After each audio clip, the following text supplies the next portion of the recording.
Assalamualaikum warahmatullahi wabarakatuh. Baik, teman-teman, untuk pembelajaran hari ini saya coba record video ya. Kemudian teman-teman nanti bisa dicoba ditonton secara berulang-ulang untuk bisa memahami secara komprehensif apa yang menjadi penjelasan hari ini gitu ya. Nah, di pertemuan sebelumnya kita sudah membahas terkait landasan teori yang ada di bab 2 ya, di kajian pustaka. Nah, hari ini kita bagaimana menyusun poin-poin yang lain yang ada di bab 2 ya, selain mendeskripsikan dari landasan teori yang kita ambil dari para ahli ya. Nah, untuk topik pembelajarannya yaitu bagaimana kita menyusun kerangka pemikiran ya, kemudian hipotesis dan juga menganalisis penelitian terdahulu ya, atau penelitian yang relevan dengan penelitian kita gitu ya. Nah, ini sering terjadi banyak kesalahan ketika menyusun mengkomparasi antara penelitian terdahulu dengan penelitian yang akan kita lakukan gitu. Pembelajaran hari ini ya, yang menjadi learning outcomes-nya atau luaran dari pembelajaran yang harus kita capai ya, yang pertama harus mampu menyusun kerangka berpikir tentunya, kemudian yang kedua mampu merumuskan hipotesis, dan yang terakhir mampu menganalisis penelitian yang relevan ya. Jadi nanti dikomparasi antara penelitian yang sudah dilakukan dengan penelitian kita. Nah, persamaan dan perbedaannya itu seperti apa gitu ya. Dalam bab 2 di penelitian dengan menggunakan metode kuantitatif ini kurang lebih ada 4 poin yang harus ada ya. Jadi yang pertama ada landasan teori yang sudah kita pelajari sebelumnya, dimulai dari kutipan gitu ya, bagaimana mencari sumber, kemudian bagaimana memvalidasi sumber gitu ya, sampai bagaimana kita merumuskan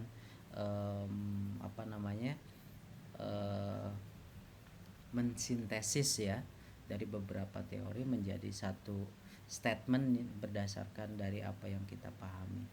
Nah, setelah landasan teori nanti ada review penelitian terdahulu ya. Artinya kita studi komparasi antara penelitian kita dengan penelitian yang sebelumnya. Dilihat dari persamaan dan perbedaannya, kemudian dilihat dari implikasi dan kesimpulannya ya, atau hasilnya seperti apa. Kemudian ada kerangka pemikiran yang harus kita susun ya. Kemudian yang terakhir kita menyusun yang namanya hipotesis. Jadi kurang lebih ada 4 poin ya yang ada dalam penelitian kuantitatif dengan menggunakan metode kuantitatif ya, yang harus ada di bagian bab 2 kajian pustaka.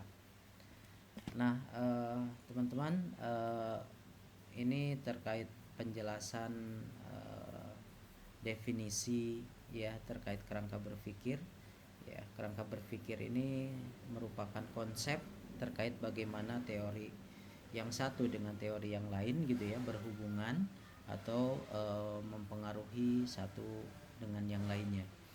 Nah, nanti teman-teman dalam menyusun kerangka pemikiran tentu harus menghasilkan satu buah sintesis terlebih dahulu ya. Kemudian teman-teman nanti bisa menyusun kerangka berpikir ya. Jadi sekali lagi disampaikan bahwa kerangka berpikir itu merupakan konsep tentang bagaimana teori berhubungan satu sama lain gitu ya. Itu simpelnya. Nah, bisa dibaca di buku karya Uma Sekaran dan Roger Bagi di secara online mungkin, atau bisa beli bukunya di Research Method for Business. Nah, di dalam kajian pustaka ya, seperti yang saya sampaikan sebelumnya, kita sudah membahas terkait bagaimana mengutip sebuah teori itu ya, bagaimana mencari sumber referensi dan lain sebagainya. Nah, ini dalam kajian pustaka tentu dimulai dengan menetapkan variabel yang diteliti ya. Ya, seperti biasa, langkah awal itu sebelum kita mencari teori-teori yang relevan dengan penelitian kita, kemudian mencari sumber referensi untuk mendukung gitu ya topik penelitian kita, maka pertama ya harus kita menetapkan variabelnya. Ada variabel X, ada variabel Y gitu dalam penelitian kuantitatif. Kemudian setelah itu kita membaca buku gitu ya, dan juga hasil penelitian, baca artikel yang disubmit di jurnal baik secara internasional ataupun nasional gitu ya. Kemudian yang ketiga, langkah ketiga, menganalisis ya teori-teori yang disampaikan oleh para ahli, kemudian teori-teori yang digunakan dari penelitian sebelumnya gitu ya. Kemudian setelah itu baru studi komparasi. Studi komparasi ini hubungannya dengan review penelitian terdahulu gitu ya. Kemudian langkah selanjutnya baru sintesa kesimpulan, teman-teman. Setelah sintesa kesimpulan, kita membuat kerangka berpikir, kemudian yang selanjutnya adalah membuat hipotesis gitu ya. Hipotesis ini praduga atau asumsi sementara terkait rumusan masalah yang sudah kita buat di awal gitu ya. Kemudian sintesis itu menggabungkan beberapa informasi, pendapat ataupun teori gitu ya, menjadi satu kesatuan statement yang menggunakan bahasa kita, atau bahasa lainnya adalah paraphrase gitu ya. Nah, teman-teman, itulah bagaimana alur yang ada di bab 2 ini, dimulai dari menetapkan variabel, kemudian membaca buku gitu ya, hasil penelitian dengan mencari sumber-sumber yang relevan, yang kredibel ya. Setelah itu di analisis teori-teorinya ya, hasil penelitiannya. Kemudian dianalisis secara komparatif antara penelitian kita ya dengan penelitian yang terdahulu gitu ya, dari segi teori, metode, kemudian dari sampel, dari populasi gitu ya. Kemudian menarik kesimpulan atau membuat sintesa dari beberapa teori, menyusun kerangka berpikir, dan juga menyusun hipotesis. Nah, kita ke step yang pertama, teman-teman ya. Seperti biasa, sebelum kita mengutip banyak teori dari para ahli terkait topik atau tema penelitian kita, maka yang pertama yang harus dilakukan adalah mengidentifikasi variabel ya. Contoh misalnya kalau judulnya pengaruh kepemimpinan terhadap motivasi kerja pegawai di PT Retail X. Nah, di sini kita identifikasi dulu berapa variabel dalam penelitian kita gitu ya. Nah, di sini teridentifikasi bahwa variabel independence-nya itu adalah kepemimpinan, sedangkan variabel dependence-nya itu adalah motivasi kerja gitu ya. Motivasi kerja pegawai. Nah, itu variabel dependent-nya. Kemudian setelah menentukan topiknya itu ya, kemudian kita mencari referensi, membaca buku gitu ya, mencari artikel di jurnal gitu ya, terkait teori-teori yang relevan dengan variabel-variabel yang akan kita teliti ya. Karena variabelnya ada kepemimpinan dan motivasi, sehingga kita mencari, let's say saya kasih contoh ini, saya mencari coba di jurnal internasional gitu ya, pengertian terhadap kepemimpinan ya, leadership. Nah, di sini saya kutip teorinya dari McGinson tahun 2017 di halaman 46 ya, di mana McGinson mengatakan bahwa kepemimpinan adalah proses mempengaruhi orang lain untuk mencapai tujuan yang telah ditetapkan bersama gitu ya. Nah, saya coba kutip dengan menggunakan kutipan langsung. Kutipan langsung ini cirinya apa? Ada tanda petik gitu ya. Nah, kemudian gaya penulisan kutipan yang digunakan adalah apa referencing style, American Psychological Association ya, apa ya. Jadi pertama tahunnya dulu 2017, kemudian dikutip secara langsung menggunakan tanda petik gitu ya, kemudian diakhiri dengan nomor halamannya. Nah, kemudian nanti tentunya teman-teman tidak hanya mengutip satu teori saja, melainkan teman-teman akan mengutip banyak teori gitu ya, banyak teori, banyak pendapat dari para ahli. contoh lain saya coba cari teorinya ya terkait kepemimpinan ini berdasarkan Greenberg.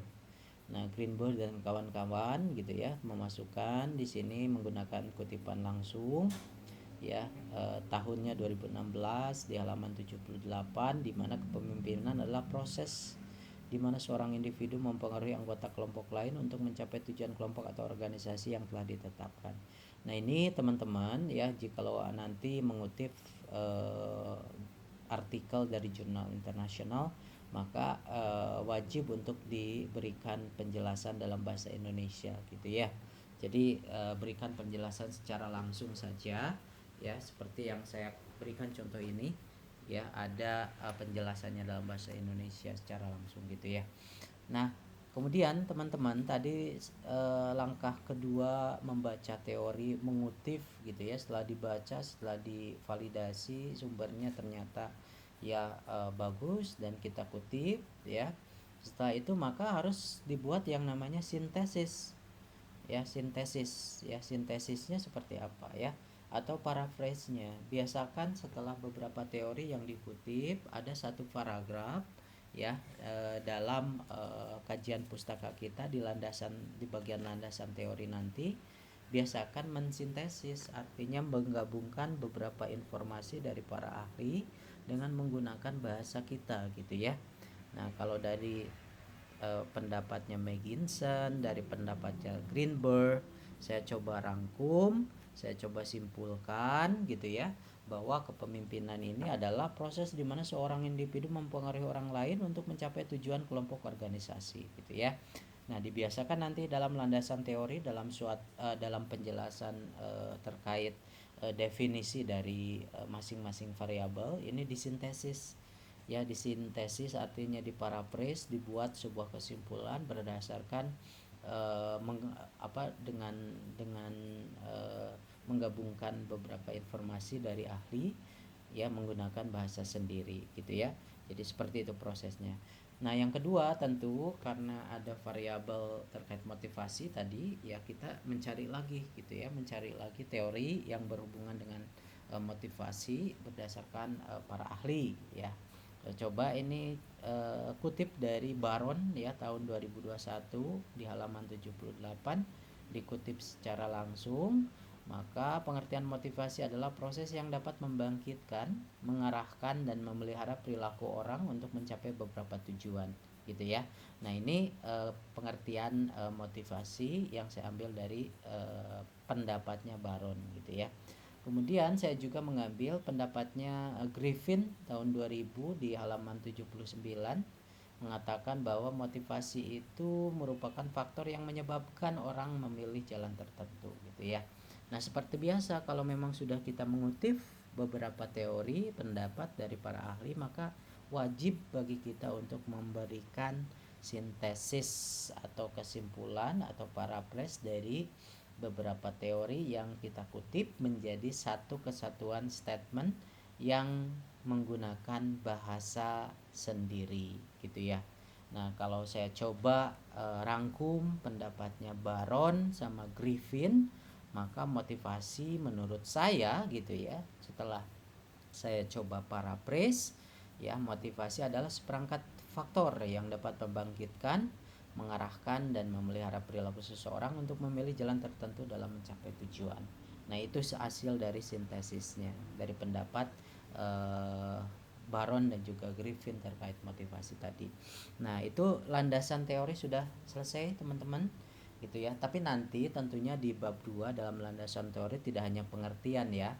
Jadi ada nanti mungkin faktor-faktor yang menyebabkan seseorang bisa memiliki motivasi tinggi gitu ya.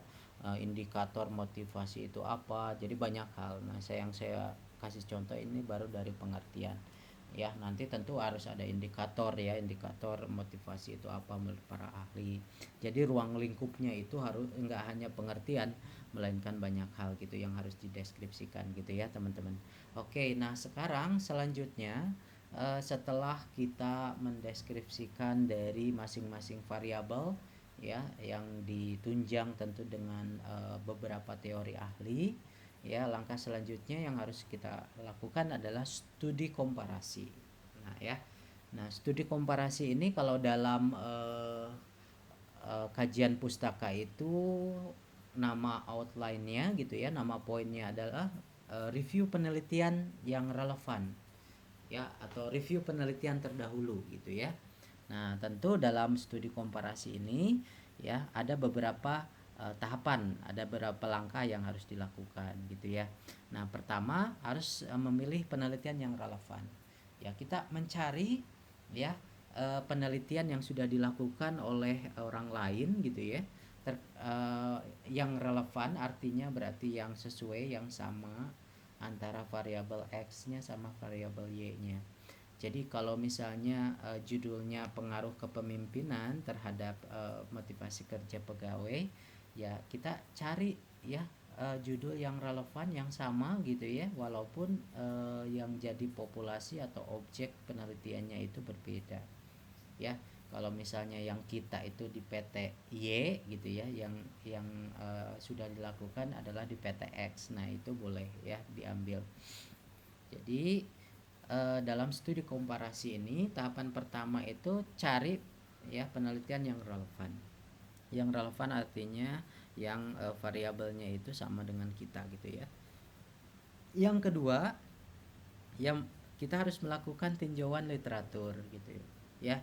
Jadi lakukan tinjauan literatur karena untuk teori atau literatur atau pendapat para ahli yang kita kutip itu ada ketentuan tahun berapa gitu ya minimal gitu ya, atau berapa tahun ke belakang yang bisa kita gunakan. So far yang jadi ketentuan di tahun ini adalah 5 tahun ke belakang.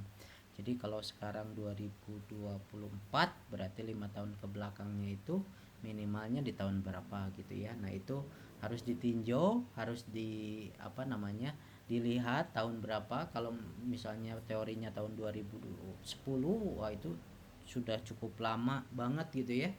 Nah, sehingga kita harus mencari yang baru gitu ya, sesuai ketentuan. Kemudian setelah ditinjau literaturnya, tentu diidentifikasi perbedaan, persamaan, kelemahan dan juga kelebihannya gitu ya.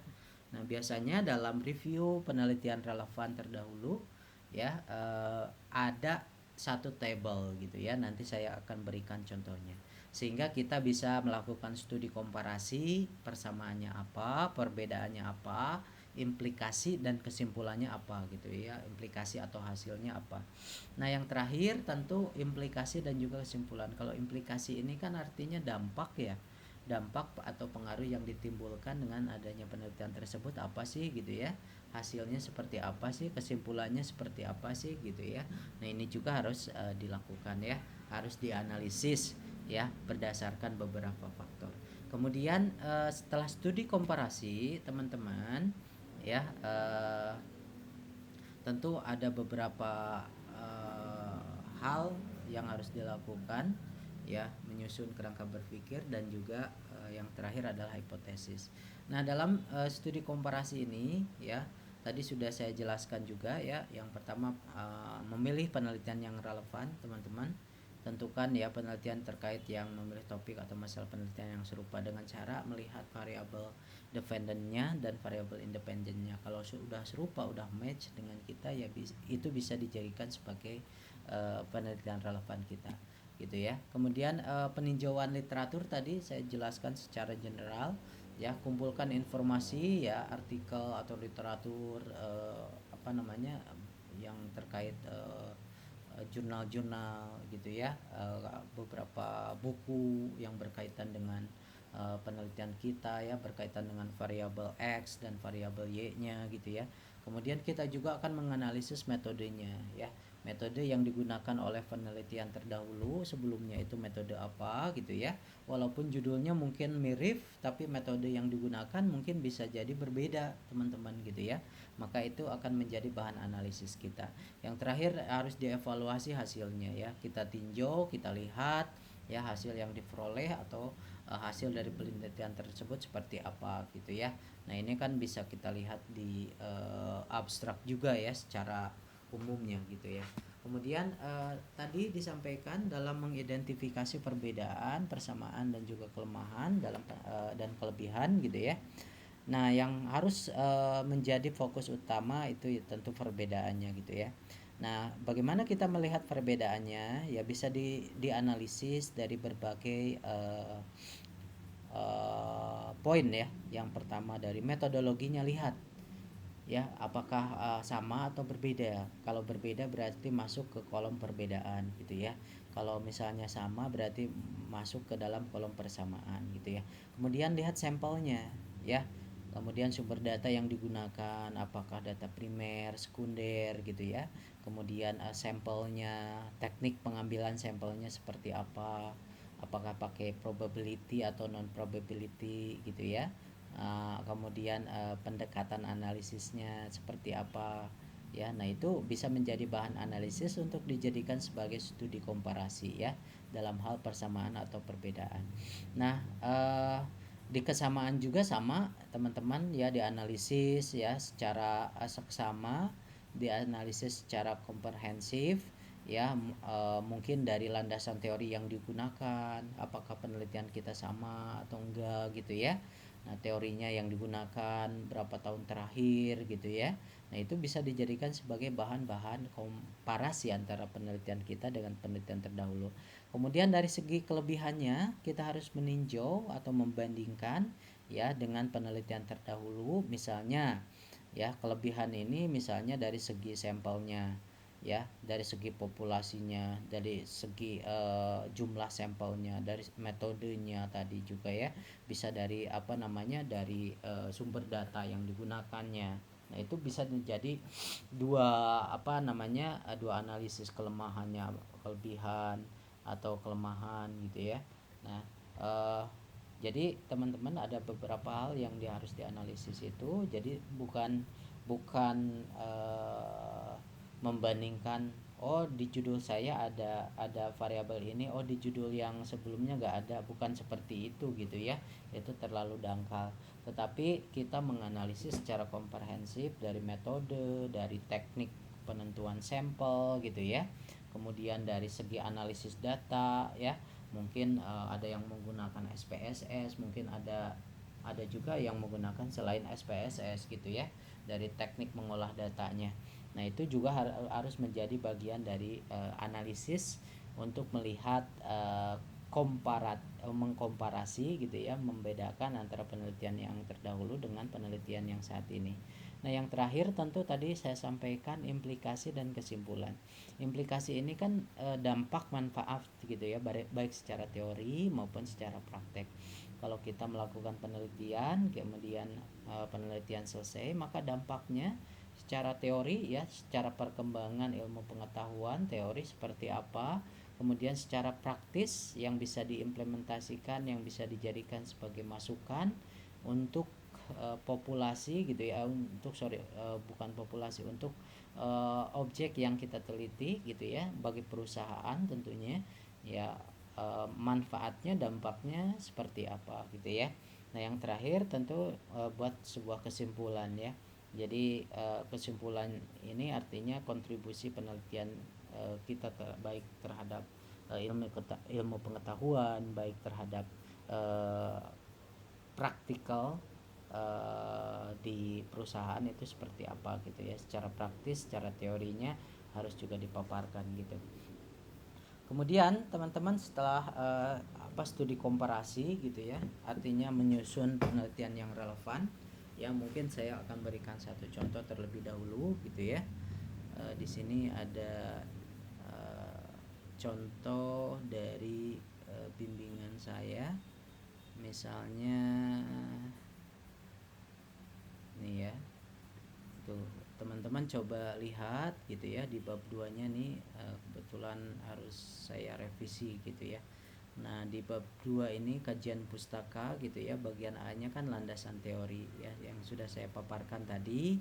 Ya, kita mencari beberapa pendapat teori ahli yang relevan, kemudian yang sesuai dengan ketentuan, yang sudah divalidasi sumbernya gitu ya. Terkait variabel-variabel yang akan kita teliti. Nah, setelah landasan teori selesai, teman-teman masuk ke poin kedua ya. Kalau dalam hal ini poin kedua itu review penelitian gitu ya. Nah, misalnya ini ya, review penelitian terdahulu. Nah, artinya apa yang harus kita lakukan?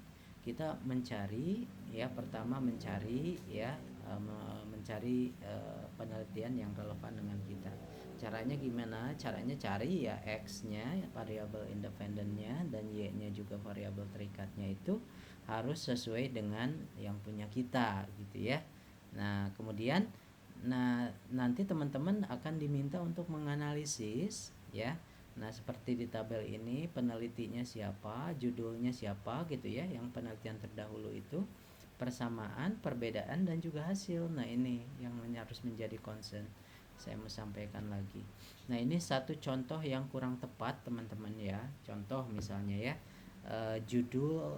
judulnya yang menjadi penelitian relevan itu adalah pengaruh kualitas pelayanan, kualitas produk, dan inovasi produk terhadap kepuasan konsumen untuk meningkatkan loyalitas pelanggan misalnya ya. Nah, jikalau penelitian ini, judul ini dibandingkan dengan judul kita gitu ya. Nah, yang menjadi persamaannya apa, perbedaannya apa, kemudian implikasi atau hasilnya, kesimpulannya apa. Nah, dilihat dari persamaannya dulu ya, bukan misalnya sama-sama X1-nya adalah kualitas produk.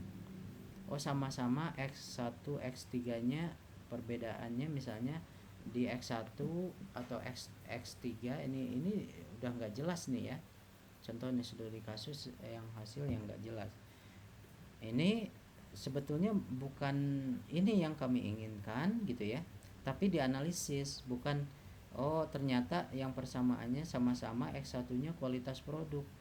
Ya, judul kita misalnya pengaruh kualitas produk. Dari sana juga kualitas produk. Nah, ini kalau kita lihat yang pertama kualitas pelayanan, di sininya masuk X1 gitu ya. Kualitas produk itu kan harusnya X2 gitu ya. Karena pengaruh kualitas pelayanan pasti X1, kualitas produk X2 gitu ya. Nah, ini juga nggak tepat.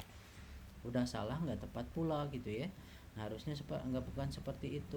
Bukan karena ternyata sama-sama di kita ada kualitas produk, di judul kita, di judul ini juga ada kualitas produk. Bukan itu ya teman-teman yang dimaksud ya, melainkan kita harus menganalisis secara komprehensif. Kita lihat dulu dari segi misalnya populasinya ya. Jadi poin 1 populasinya. Ternyata populasi yang digunakan itu berbeda gitu ya. Nah, misalnya ini harusnya kan ada PT-nya ini ya, di PT X misalnya ya. Nah, ini kan objeknya udah beda nih ya. Jadi bisa ini menjadi perbedaan gitu ya. Jadi poin 1 perbedaannya apa? Objek yang diteliti berbeda. Misalnya ya. Nah, 1 poinnya. Objek yang ditelitinya berbeda gitu ya, walaupun judulnya sama misalnya. Dalam hal persamaan misalnya, dalam hal persamaan kita analisis misalnya ternyata metode yang digunakan adalah sama gitu ya. Yang punyanya Fauzi Kastawan Mandala ini ternyata sama dengan metode yang kita gunakan. Maka ini menjadi persamaan, hasil analisis persamaan. Misalnya metode yang digunakan merupakan kuantitatif ya, artinya ini sama-sama menggunakan metode kuantitatif gitu ya. Ya, metode yang digunakan ya antara penelitian yang terdahulu dengan yang akan dilakukan sama, yaitu kuantitatif gitu ya. Nah, itu 1 poin persamaannya. Poin kedua apa? Kita lihat misalnya dari segi penentuan teknik penentuan sampelnya gitu ya. Ternyata sama gitu ya. Misalnya dalam teknik penentuan sampel sama menggunakan non probability sampling misalnya. Nah, gitu ya. Karena ini persamaan. Nah, gitu. Jadi itu yang kami inginkan gitu ya dari hasil analisisnya. Bukan berarti cuma dilihat dari judulnya, oh X-nya sama, Y-nya sama, bukan itu. Nah, kemudian hasil juga teman-teman, ini kan harus ada implikasi, ada kesimpulan gitu ya. Nah, jadi hasil ini apa dampak manfaat gitu ya. Nah, ini harusnya diisi apa dampak dari adanya penelitian penelitian yang ini yang terdahulu ya, dibandingkan dikomparasi dengan dampak penelitian yang yang kita, sehingga kita bisa melihat kebaruannya gitu ya, kelebihan dari masing-masing penelitian ya. Di hasil ini apa dampak dari cukup poinnya mungkin isinya adalah implikasi, kasih dan kesimpulan gitu ya. Nah, dalam mengkomparasi nanti ya, lihat dampak secara teoritis, lihat dampak secara praktis gitu ya. Kalau secara teoritis terhadap perkembangan ilmu pengetahuan seperti apa, kemudian kalau secara praktis implementasi di perusahaan atau dalam hal manfaat untuk perusahaannya itu seperti apa gitu ya. Nah, ini harus dijabarkan di sini. Itu gitu ya, teman-teman. Review penelitian terdahulu. Jadi, langkah pertama cari penelitian yang relevan ya, X, variabel X dan Y-nya harus sama.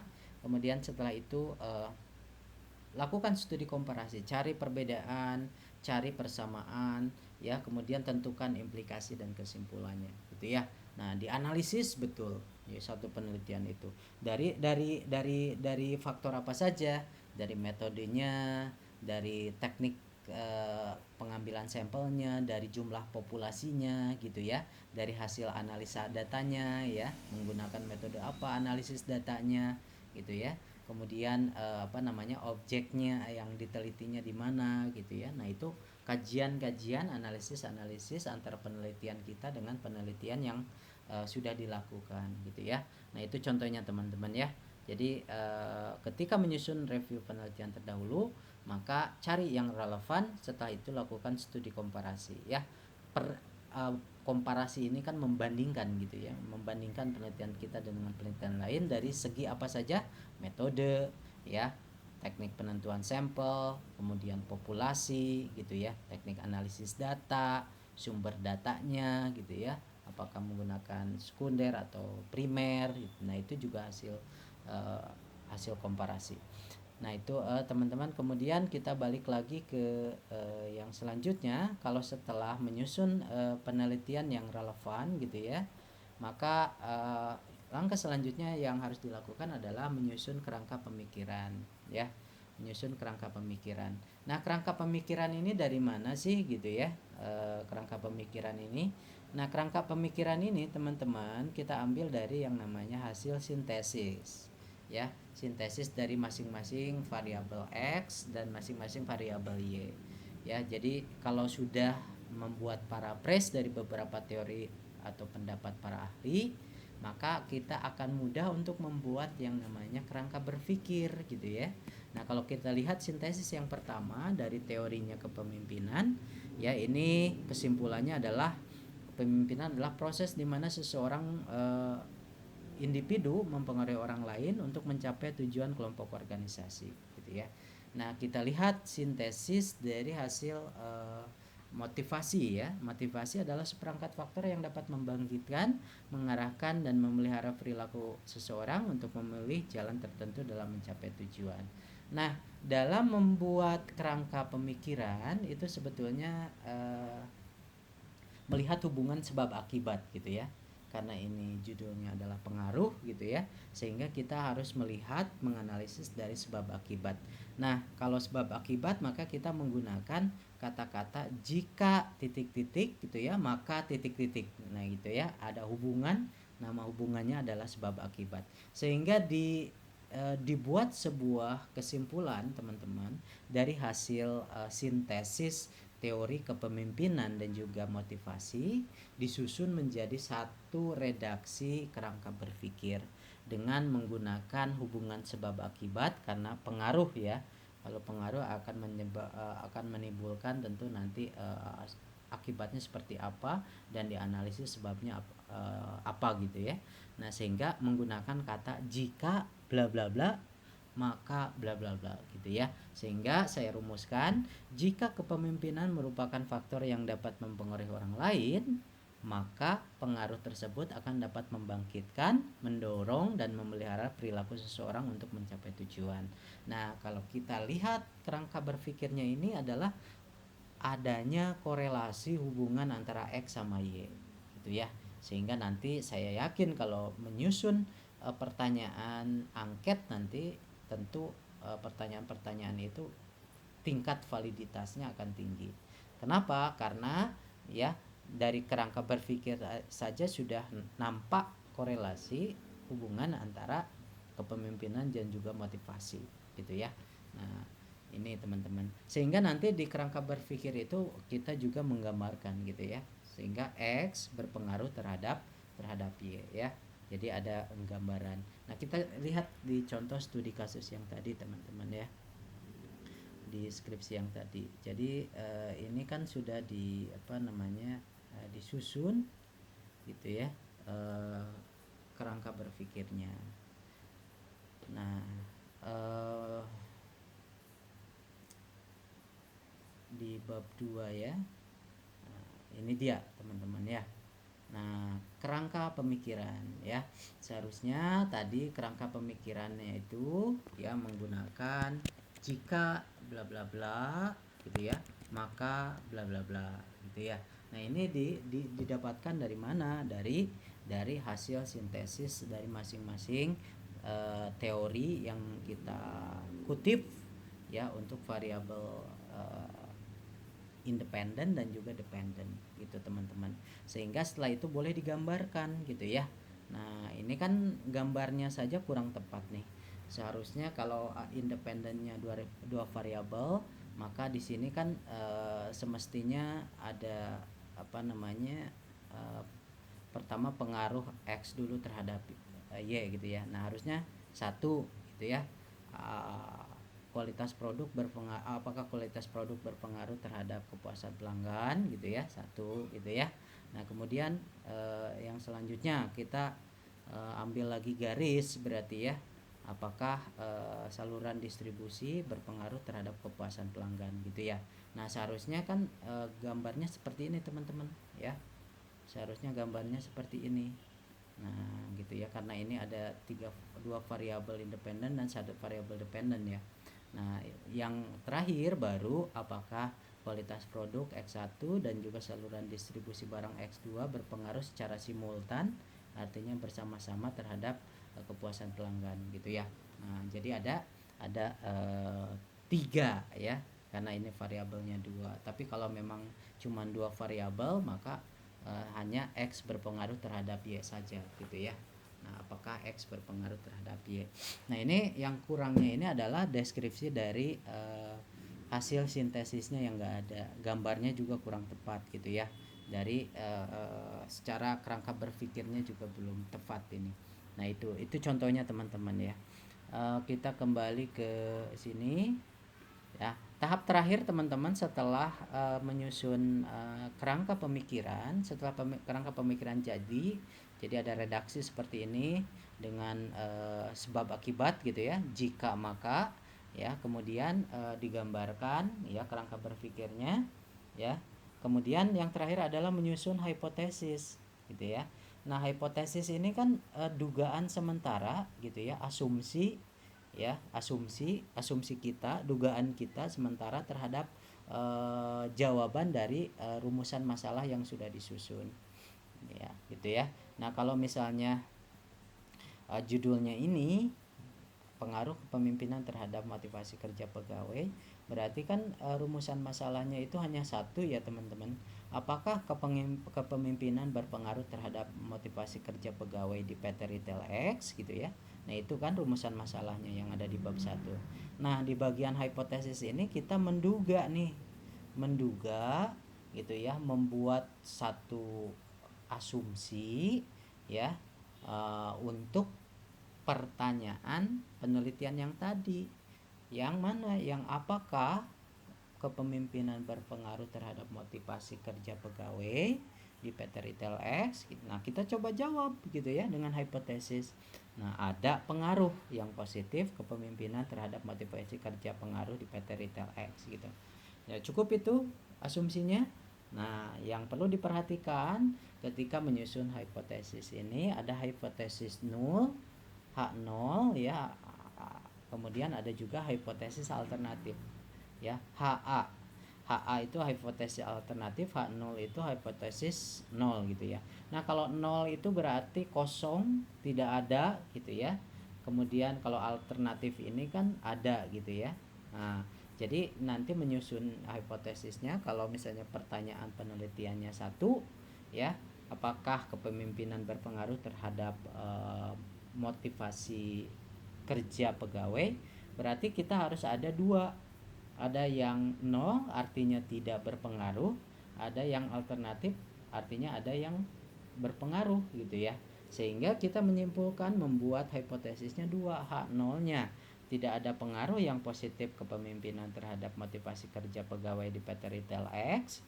Kemudian H alternatifnya yang pengaruh berarti ada pengaruh gitu ya. Ada pengaruh yang positif kepemimpinan terhadap motivasi kerja pegawai di PT Retail X gitu ya. Karena prediksi itu, asumsi itu pasti ada, oh bisa jadi berpengaruh, bisa jadi enggak gitu ya. Kita kan berasumsi seperti itu. Nah, ini yang harus kita buktikan nanti setelah datanya diolah, dianalisis di bagian bab 4 nanti teman-teman, maka hipotesisnya ini dijawab apakah berpengaruh atau tidaknya dengan hasil SPSS nanti dalam uji hipotesis, uji T namanya gitu ya. Nanti saya jelaskan di pertemuan ketika offline ya. Jadi hipotesis dijawab dengan hasil uji T, uji hipotesis, dengan cara bisa membandingkan T hitung dengan T table gitu ya. Nah gitu, nanti kita bahas di bagian metodologi dan juga analisis data. Jadi gitu ya. Jadi hipotesisnya ada dua ya kalau satu pertanyaan gitu ya. Jadi ada yang tentu ada yang berpengaruh, ada yang tidak berpengaruh gitu ya. Tinggal disusun redaksinya. Nah, itu kita lihat contoh teman-teman di bagian ini ya. Kerangka berpikirnya nih udah tepat seperti ini nih karena dua variabel independennya teman-teman. Jadi X1 terhadap Y, X2 terhadap Y, X1 X2 berpengaruh secara simultan terhadap Y gitu ya. Nah, sehingga hipotesisnya ini pasti lebih dari satu teman-teman, lebih dari dua maksud saya ya. Karena kalau yang satu saja gitu ya, kualitas produk terhadap kepuasan pelanggan, ini udah pasti ini dua hipotesis ya. Kualitas produk tidak berpengaruh terhadap kepuasan pelanggan, sama kualitas produk berpengaruh terhadap kepuasan pelanggan gitu ya. Sehingga ini coba kita tinjau, oh H0 satunya tidak ada pengaruh karena 0 gitu ya. H A satunya ada pengaruh kualitas produk secara parsial terhadap kepuasan pelanggan. Udah tepat nih. Nah, yang kemudian yang kedua berarti saluran distribusi terhadap Y. Ini juga menghasilkan dua hipotesis gitu ya. Ini berarti hipotesis yang kedua, sehingga dikasih nama di sininya ya H02 gitu ya. H02 gitu ya. H alternatif 2. Nah, berarti H02-nya yang distribusi gitu ya. Nah, 0 tidak berpengaruh, tidak ada pengaruh saluran distribusi barang secara parsial terhadap kepuasan pelanggan. H alternatif 2-nya ada pengaruh. Nah, yang terakhir berarti yang sama-sama nih X dan Y secara simultan terhadap kepuasan pelanggan gitu ya. Nah, itu juga menghasilkan 2. Nah, gitu ya. Nah, menghasilkan 2 berarti H3 tidak ada pengaruh kualitas produk dan saluran distribusi secara simultan terhadap kepuasan pelanggan. Ada pengaruh kualitas produk dan saluran distribusi barang secara simultan terhadap kepuasan pelanggan gitu ya. Nah, jadi kalau 3 variabel ya, independen dan dependent totalnya 3 akan menghasilkan hipotesis 6 ya, dikali 2 karena harus ada yang H0 ya artinya tidak ya, dan juga H alternatif ya. 3 dikali 2 berarti menghasilkan 6. Nah, ini sudah tepat ya, contohnya sudah tepat teman-teman gitu ya. Oke. Nah, itu saja teman-teman saya pikir untuk penjelasan hari ini ya. Jadi sampai dengan hipotesis. Nah, selesai untuk bab 2 gitu ya. Jadi sudah kita bahas tadi dari awal ya, dari landasan teori juga minggu kemarin sudah ya. Nah, kemudian review penelitian terdahulu tadi sudah. Bagaimana tadi merumuskan kerangka berpikir, jangan lupa karena pengaruh ada berarti sebab akibat, jika maka gitu ya. Dari mana statementnya diambil? Dari hasil sintesis masing-masing teori ya. Makanya harus benar-benar dikaji teorinya, dianalisis gitu ya, kemudian diambil satu kesimpulan statement ya dalam bentuk sintesis dari beberapa informasi teori. Nah, kemudian setelah itu baru menyusun kerangka pemikiran ya, tadi apa namanya, gambarnya boleh digambar gitu ya, dibuat ya. Kemudian setelah itu disusun hipotesisnya gitu ya teman-teman ya. Nah, itu saya pikir teman-teman untuk pembelajarannya hari ini bab 2 sudah selesai. Maka minggu depan ya di jadwal UTS kita gunakan untuk meeting saja, karena project nanti hasil UTS-nya teman-teman. Jadi saya harus menyampaikan teorinya dulu sampai selesai gitu ya. Nah, nanti kita akan bahas tuh udah metodologi penelitian di bab 3 gitu ya. Tapi nanti silakan teman-teman list ada beberapa pertanyaan terkait setelah menonton video ini. List pertanyaannya ya dikumpulkan di Raffi kalau memang mau bertanya. Kemudian minggu depan saya akan follow up ya. Saya akan jawab ketika meeting online dengan teman-teman di jadwal UTS gitu ya. Jadi UTS-nya kita gunakan saja dulu untuk pertemuan pembahasan teorinya teman-teman. Nanti hasil dari mini riset atau project UTS kita nanti akan dijadikan nilai UTS dan juga nilai UAS gitu ya, selain dari kehadiran dan juga formatif. Itu teman-teman terkait apa namanya perkuliahan hari ini. Dan tentunya nanti silakan tonton videonya ya. Kemudian teman-teman nanti silakan list pertanyaan yang ingin ditanyakan. Minggu depan akan saya coba jawab ya terkait pertanyaan teman-teman. Ya, terima kasih. Assalamualaikum warahmatullahi wabarakatuh.